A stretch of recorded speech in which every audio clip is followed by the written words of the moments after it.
জুতা টানার লোক সৃষ্টি হয়েছে রাশেদ খান, আমার বন্ধু নূর, ওগুলো হলো পচা মাল। এই পচা মালদের সাথে আমরা আর বসতে রাজি না। তারেক রহমান, আমরা মনে করছিলাম পচা জিনিসকে উনি পরিষ্কার করবেন, পরিষ্কার করে উনি নির্ভেজাল থাকবেন। এই গত 5 মাসে যেটা আমাদের উপলব্ধি হইলো যে পচা ফলের সাথে উনি তো সেগুলোতে পরিষ্কার করলেন না, সেই পচা ফলের উপরে উনি শুয়ে থাকলেন। তো তারেক রহমান এবং তার যে হাওয়া ভবনের যে কিচেন ক্যাবিনেট এবং তার যে ভাই বেরাদারদের যে কোরাম রাষ্ট্র পরিচালনা শুরু করলো, সব পচা রোটেন অ্যাপল গুলো একসাথ হইলো। এই রোটেন গুলো অ্যাপল গুলো একসাথ হয়ে আমরা তাদের কাছে বারবার বললাম, সংসদে তারা প্রথম দিনে একটা আকাম করে বসলো, নিয়ে আসলো হলো চুপপুরে, সবাই হলো বিরোধিতা করলো এবং বলল আমরা হলো ওয়াক আউট করব। সেই বিষয়ে তারা কর্ণপাত না করে সেখানে চুপ্পুকেই তারা রাখলো।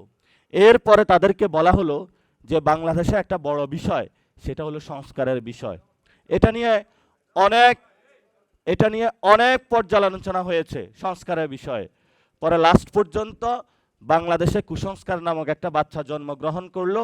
এই কুসংস্কার নামক বাচ্চার নাম হলো সংশোধন বাচ্চা। এই সংশোধন বাচ্চার হলো জন্মদাতা হলো সালাউদ্দিন আহমেদ।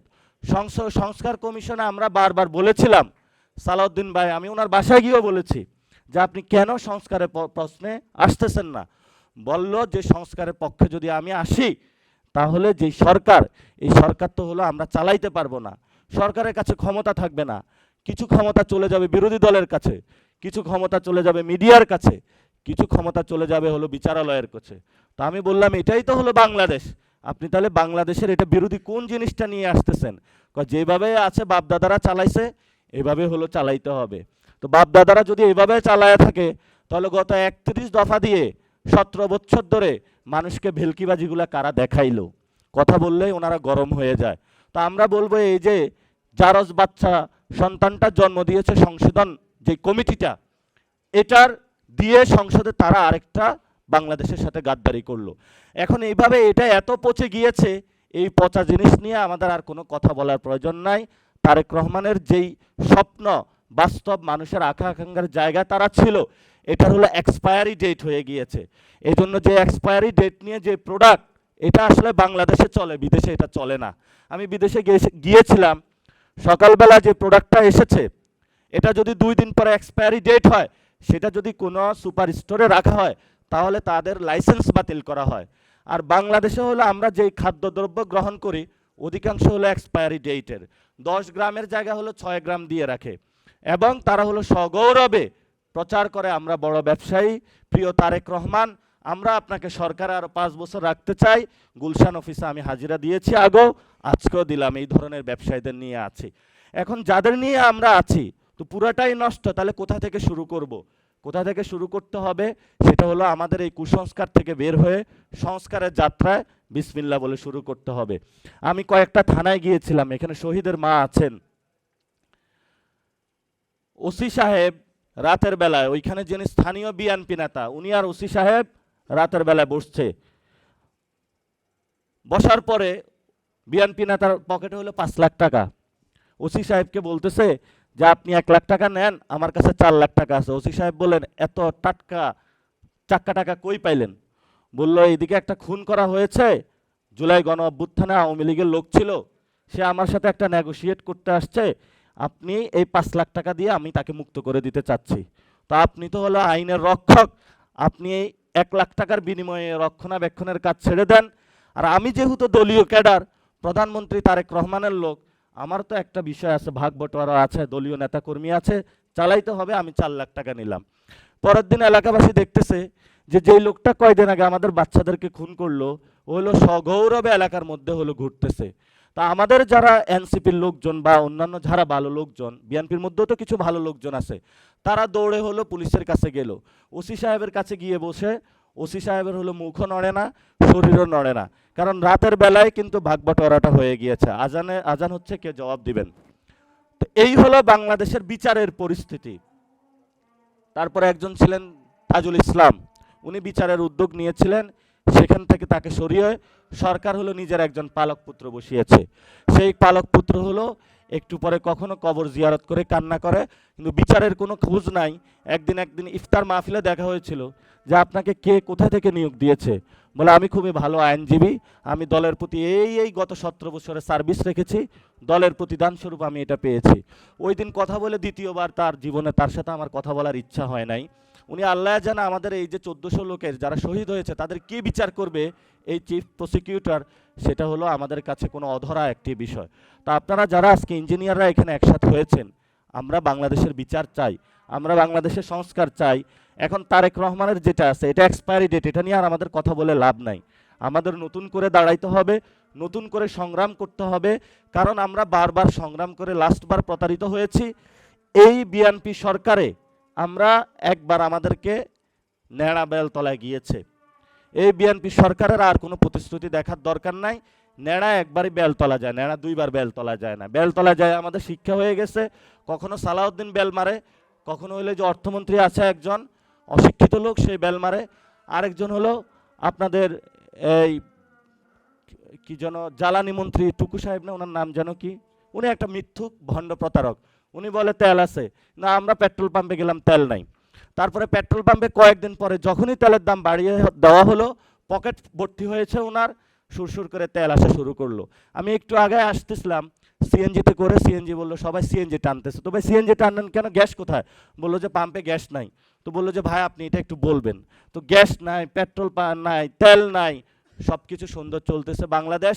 দাম বাড়াইলে হলো হাওয়া ভবনের লোকদের কাছে টাকা ঢুকবে, তখনই সব কিছু চলবে। এর আগে বাংলাদেশে কোনো কি লজ্জা বাংলাদেশের জন্য, 51 জন লোক মারা গিয়েছে বন্যায়।